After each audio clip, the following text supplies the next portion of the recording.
नमस्कार दोस्तों मणिपुर हिंसा पर प्रधानमंत्री नरेंद्र मोदी के बयान की मांग को लेकर संसद ठप करने वाले विपक्षी दलों को महिला अत्याचारों और हिंसा को लेकर राजस्थान और बंगाल में भेदभाव को लेकर कटघरे में आ गए हैं।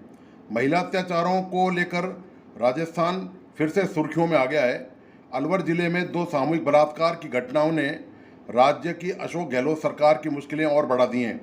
राजस्थान की कांग्रेस सरकार पहले से ही भ्रष्टाचार के आरोपों से बुरी तरह से घिरी हुई है। इस राज्य में महिला अत्याचारों की नई वारदातों ने भाजपा को ज़्यादा हमलावर बना दिया है। पिछले दिनों प्रधानमंत्री मोदी ने सीकर में जनसभा के दौरान गहलोत सरकार पर लाल डायरी और महिला अत्याचारों पर जमकर कटाक्ष किए थे। आश्चर्य की बात यह है कि राजस्थान के एक मंत्री राजेंद्र सिंह गुड़ा ने ही भ्रष्टाचार और महिला अत्याचारों को लेकर अपनी सरकार को कटघरे में खड़ा किया था। विधानसभा की कार्रवाई के दौरान मंत्री गुड़ा ने एक लाल डायरी हाथ में लेकर गहलोत सरकार पर भ्रष्टाचार के आरोप लगाए।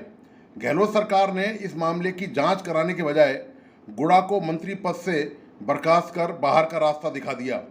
मणिपुर हिंसा पर सत्तारूढ़ कांग्रेस के विधानसभा में तख्तियां लेकर प्रदर्शन करने के दौरान कांग्रेस की ही एक विधायक दिव्या मदेरणा ने राजस्थान में महिला अत्याचारों का मुद्दा उठाते हुए कहा था कि राजस्थान में महिलाएं असुरक्षित हैं।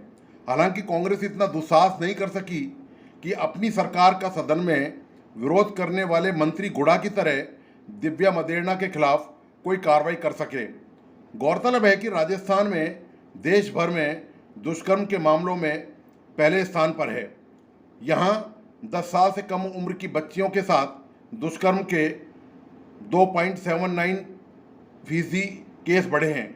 वहीं छोटी बच्चियों के साथ गैंग रेप की वारदातों में भी इस साल 13.64% की वृद्धि हुई है। 10 साल की बच्चियों के साथ दुष्कर्म के मामलों में 2.79% का इजाफा हुआ है। यह खुलासा हाल ही में राजस्थान की पुलिस की रिपोर्ट में हुआ है। सबसे चिंताजनक और डराने वाली बात यह है कि बच्चियों के साथ दुष्कर्म और गैंग रेप के मामले साल दर साल बढ़ते जा रहे हैं। यह खुलासा राजस्थान पुलिस की जून 2023 तक की मासिक रिपोर्ट में हुआ है।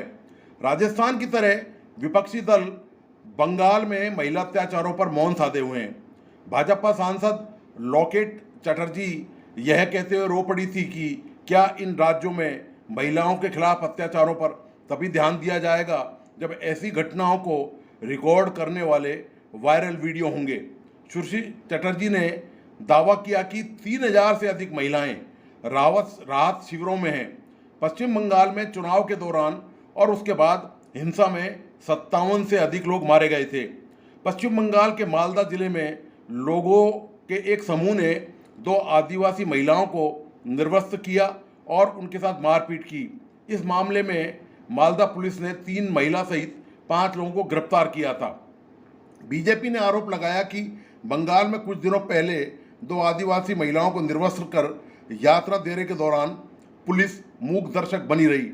भाजपा का आरोप है कि मुख्यमंत्री बनर्जी ने ऐसे मामलों में कुछ नहीं करने का फैसला किया। पश्चिम बंगाल में हावड़ा जिले के पंचला थाने के तहत दक्षिणी पंचला में पीड़ित महिला का आरोप है कि पंचायत चुनाव के दौरान टीएमसी के गुंडों ने उसे निर्वस्त्र कर गांव में घुमाया। घटना के संबंध में पीड़िता की ओर से पंचला थाने में एफआईआर दर्ज कराई गई थी। पश्चिम बंगाल और राजस्थान की तरह बिहार में हुई हिंसा की वारदातों को लेकर विपक्षी दलों ने विरोध में प्रतिक्रिया तक देना जरूरी नहीं समझा। बिहार के कटिहार में अनियमित बिजली व्यवस्था को लेकर तय कार्यक्रम के तहत बड़ी संख्या में ग्रामीण और स्थानीय जनप्रतिनिधि बारसोई प्रखंड कार्यालय में प्रदर्शन कर रहे थे। पुलिस के द्वारा की गई फायरिंग में एक व्यक्ति की मौत हो गई और 2 लोग घायल हो गए थे। यही घटना यदि किसी भाजपा शासित राज्य में हुई होती तो समूचा विपक्ष आसमान सिर पर उठा लेता। बिजली जैसी बुनियादी मांगों को लेकर सड़कों पर उतरने पर मजबूर लोगों पर पुलिस फायरिंग की वारदात पर विपक्षी दलों ने नीतीश सरकार के खिलाफ एक शब्द भी नहीं बोला। विपक्षी दल वाले राज्यों में भ्रष्टाचार, कानून व्यवस्था की बिगड़ी स्थिति और महिला अत्याचारों के मामले में मौन साधे रहने से ही भाजपा को विपक्षी एकता पर प्रहार करने का मौका मिला है। यही वजह है कि प्रधानमंत्री मोदी विपक्षी एकता के गठबंधन के प्रयासों को भ्रष्टाचार और अपराधों पर पर्दा डालने का गठबंधन बनाने का आरोप लगा चुके हैं। विपक्षी दल भ्रष्टाचार के मामलों में ईडी और सीबीआई की कार्रवाई पर केंद्र की भाजपा सरकार के इशारे पर कार्रवाई करने का आरोप लगा चुके हैं, लेकिन कैंसर की तरह देश को खोखला कर रही इस समस्या के ठोस समाधान की दिशा में विपक्षी दलों ने पहल नहीं की। विपक्षी दलों ने एक बार भी इसका खुलासा नहीं किया कि भ्रष्टाचार के मामलों में उसकी नीति क्या होगी।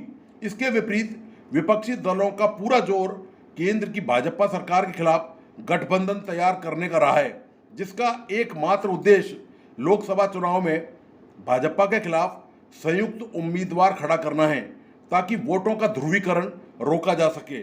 देश के लिए घातक साबित हुए मुद्दों पर विपक्षी दलों ने कोई राय जाहिर नहीं की। सवाल यही है कि आखिर विपक्षी दल कब तक दोहरी नीति अपनाते रहेंगे। विपक्षी दलों पर ऐसे आरोप तब तक लगते रहेंगे जब तक भ्रष्टाचार और आपराधिक मामलों में समान नजरिया नहीं अपनाया जाएगा। ऐसे संवेदनशील मुद्दों पर विपक्षी दलों के गठबंधन को पारदर्शिता और समानदर्शी नीति का पालन करना होगा। सिर्फ चुनाव लड़ने के लिए गठबंधन करने मात्र से मतदाताओं का भरोसा जीतना मुश्किल है। ऐसा नहीं करने पर भाजपा को लगातार हमला करने का मौका मिलता रहेगा। दोस्तों, आपको आज की यह समीक्षा कैसी लगी? प्लीज़ इस YouTube चैनल को लाइक सब्सक्राइब करके और बेल आइकॉन दबाएं और अपने विचार और टिप्पणी ज़रूर मुझ तक भेजें, ताकि मैं और बेहतर प्रयास कर सकूं। धन्यवाद, नमस्कार।